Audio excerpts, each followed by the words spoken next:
Hello and welcome back to another YouTube video. Today I created this fun Easter Bunny box card using products from the new release by Pretty Pink Posh. I will be using the Easter Mug Editions die set, the Scallop Box Card die set, and the Easter Wishes and Shadow die set, along with the Layered Carrot Stencil, which is a 3-piece stencil set. First, I'm going to start by making my background using the 3-piece stencil set. At the bottom of each stencil, you will find the Pretty Pink Posh logo along with lettering to help identify which stencil you are using. This is also helpful by knowing which order to use your stencils.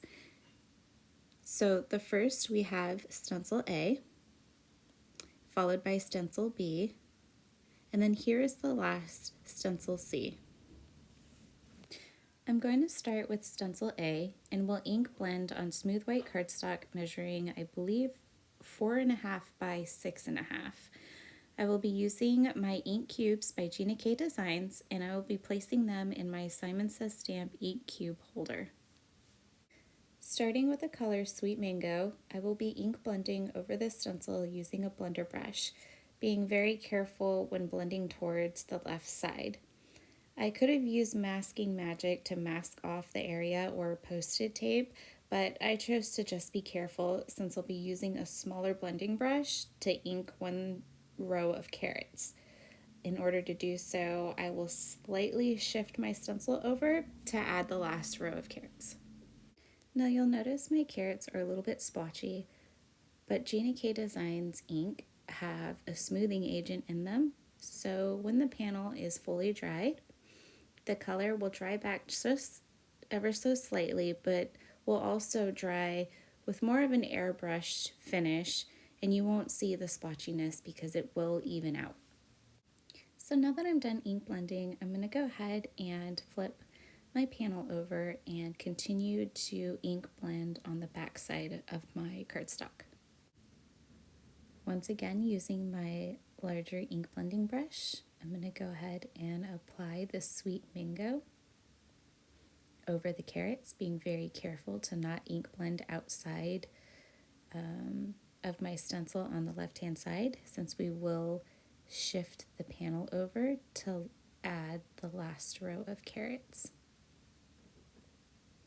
Again, this is a 6x6 stencil, but our panel needs to be 6.5 since the die, the box card die, is slightly larger than 6x6. So while I have my orange colors out, I will actually skip stencil B, which is the foliage of the carrots, and jump to stencil C, which is the detailed part of the carrots. And I will ink blend using the color Tangerine Twist. Even though we're adding detail to our carrots, we still want to be very careful when ink blending towards the left side, because again, we're going to shift this stencil over as well to make sure that the last row of carrots have detail to match the rest of the panel. Again, you could use masking magic or Post-it tape to mask off that side of the panel until you're done ink blending. But it's really easy using a small blending brush to make sure you're not going outside of the stencil. And then we'll go ahead and shift that over to add the detail to the last 3 rows of carrots. And then once that is done, I'm going to go ahead and flip my panel over and continue to add detail to the back side of the carrots. Here's that slight shift to add the detail to the last row of carrots. And now we're going to go ahead and move on to stencil B, which is adding the foliage to our carrots. So I'm going to go ahead and use Lucky Clover to ink blend the foliage using my larger ink blending brush. Again, being very careful when ink blending towards the left side, since we will need to shift this stencil over as well. So here is that slight shift, which is really easy to line up using a smaller ink blending brush to blend on the foliage to the last 3 carats. And so I'm going to use this same stencil, and I'm going to actually ink blend a darker green using the color Christmas Pine. And I'm only going to ink blend the lower portion of the foliage. And again, it doesn't have to be perfect. It's just kind of giving it a little dimension. Since the carrots have detail, I thought it would be nice to add kind of that deeper color of green towards the base of the foliage. And it was really easy to do using a smaller ink blending brush. We'll do the same on the last 3 rows with that slight shift of the stencil. And then we're going to go ahead and flip the panel over and do the other side. Repeating the same steps. So starting off with a Lucky Clover, I'm going to ink blend using the larger blending brush since it covers more surface area, being careful not to go over the stencil on the left side. Here I'm going to switch to my smaller ink blending brush, and then I'll go ahead and shift the panel over, line up the stencil with the carrots and add the top, shift it back, and now I'm going to come in with the Christmas Pine to add that little bit of darker color to the base of the foliage. Shifting over the stencil one more time to make sure I get the color on the last 3 carats. So now that I'm done ink blending my panel on both sides, I'm going to go ahead and add some shading to my carrots using the color Tomato Soup and a smaller ink blending brush. I'm going to go ahead and just ink up one side of the carrot. So now that the carrots are done, we're going to go ahead and switch back to the Christmas Pine, and we're going to add color to the foliage of the carrots.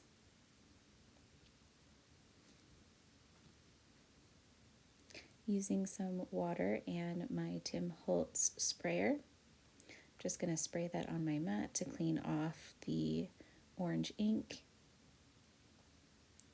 And now I'm going to go ahead and add my Christmas Pine to the base of the leaves.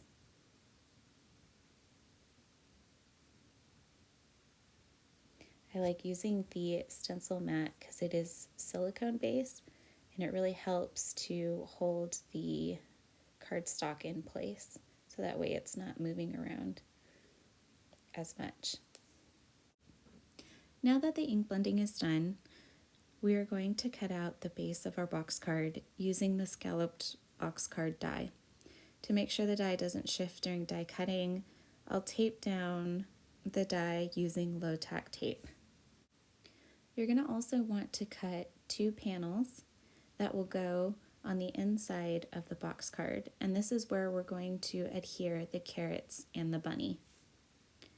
So now that we're done die cutting, I'm going to go ahead and select which side of the panel I want to be the inside and which side of the panel should be the outside. The die cutting also creates perforated lines on both sides of the box card, making it easy to identify and fold the sides of the card, which will allow the card to lie flat during mailing. Same goes for the 2 inside panels. You're going to want to use strong adhesive since this is an interactive card, and I find double-sided score tape works the best. When I add the tape, I also use a bone folder to really press the adhesive into the paper. And score tape's really easy to just tear off. You could, if you want straighter lines, use scissors to cut it, but I just hold down one side and then tear the other. I'm going to line up the side panel of the box card to the perforated edge of the front panel of the card. And I'm going to use my bone folder to make sure that the adhesive is adhered strongly to the cardstock.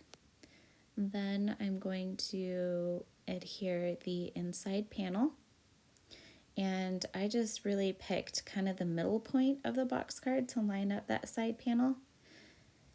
And once one side is glued down, it's really easy for the other side of the box card to just fold over and should line up to the perforated line, and that completes the box card. So hopefully the video, it's really easy to put the box card together, and hopefully this video does a better job of showing how it is assembled than me trying to explain it. Now it's time to adhere the foliage to my carrots, and I will be using my Gina K Designs liquid adhesive to adhere them both together. I decided that I was going to go ahead and use 5 carrots for my box card. I like to use odd numbers. Every once in a while I'll use even numbers, but odd is kind of my go-to. You'll also notice that the ink has dried on the carrots and the foliage, and I really like this look because it makes the carrots look more realistic. And then I just use these tiny little clips that I actually got at the dollar store to make sure that the glue dries and everything kind of stays together since it is liquid adhesive. So now that the carrots are done, we're going to go ahead and work on the word Easter. That's going to go on the front panel of the card. I'm going to cut the shadow layer out of vellum, and I'm going to cut the word Easter out of yellow glitter paper. Since the word is very skinny, I like to use my liquid adhesive in a fine tip applicator bottle to add my glue. And I like that this glue goes on white so you can see where it's at, but then dries clear, so that way if you accidentally get glue outside of the letters, it'll dry clear so you won't even, you won't really notice it. And then I'm going to put an acrylic block on top to make sure that the word Easter dries flat. Off screen, I cut out the bunny ears using the Easter mug add-on die set. I did ink blend the center of the ears pink. Using liquid adhesive, I'll go ahead and adhere the center of the ears. And then using the same yellow glitter paper, I'm going to cut out his bow and then glue the ears to the bow.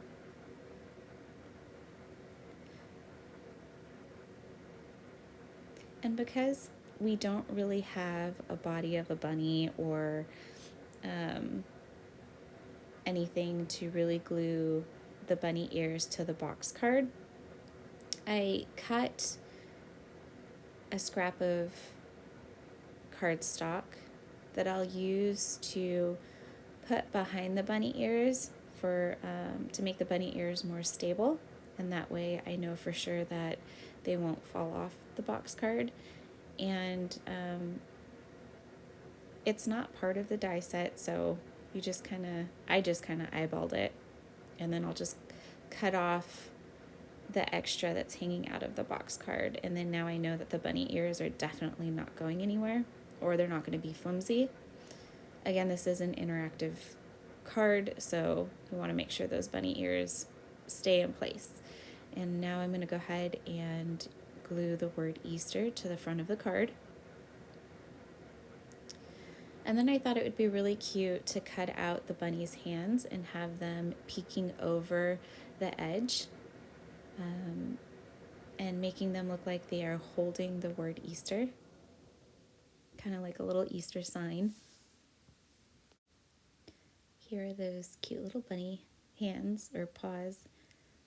rabbit's foot, rabbit's feet. I'm not really sure the correct terminology, but tonight they'll be little hands. And I'm going to glue that down and use my reverse tweezers to give the glue time to set.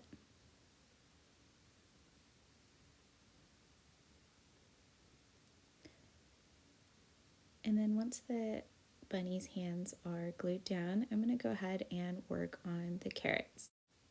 For the carrots, I decided that instead of gluing them in a straight line, I actually preferred one carrot to be taller than the other.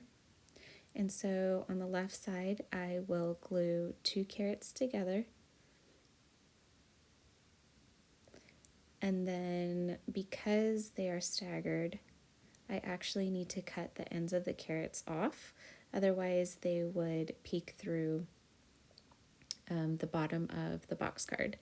And so I'm going to go ahead and line up the right side, glue them together. And then here I will cut the ends off.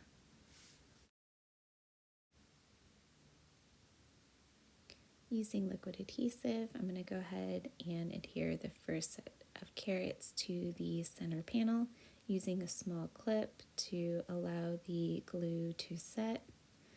Then I'm going to glue the other side, the carrots to the other side, and I'll use a clip to make sure that the glue sets.